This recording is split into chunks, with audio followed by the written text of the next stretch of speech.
Welcome back to our Sailrite workbench. Today, we are going to be showing you guys how to make custom buttons to perfectly match your project.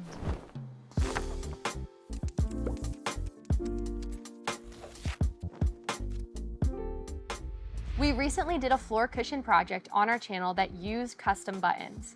So if you need some project inspiration, go check out that video. But for now, we have some leftover material from this project that we're going to use to show you guys how to make these buttons. For this tutorial, we are going to specifically show you how to make buttons out of a thicker upholstery material. This method will be different than using a thin home decor fabric. With a thin home decor fabric, you can simply use the full snap-in-place buttons to create them, but a special technique is needed for thicker fabrics. First, we'll show you the tools and materials that you're going to need, and then we'll jump into the process. Here are the tools and materials that you will use for this how-to today. First, you'll need fabric.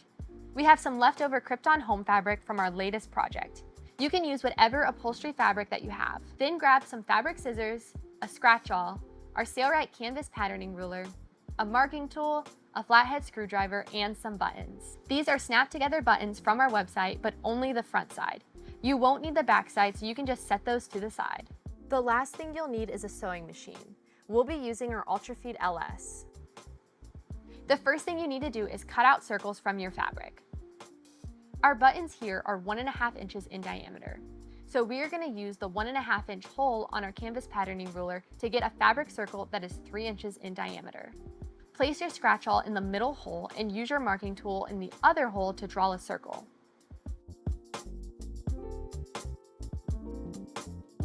Since we have 10 buttons here, we're going to go ahead and make more circles. Repeat this step for all your buttons, then cut out the shapes.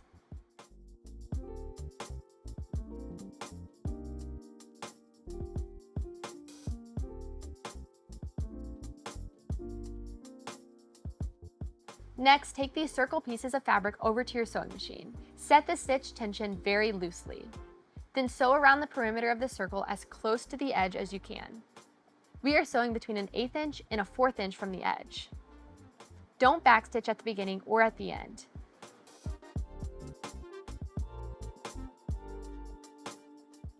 When you reach the place that you started, you can remove the circle from the machine, but keep the thread tails long because you will need those for the next steps.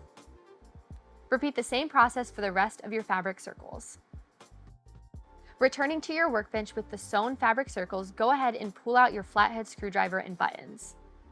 Grab a button and a piece of fabric.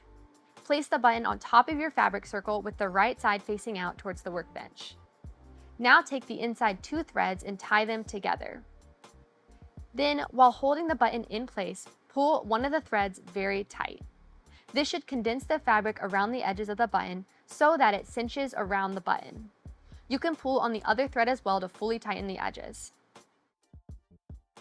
Take your screwdriver and push the fabric down under the sharp edge so that it's tensioned in place.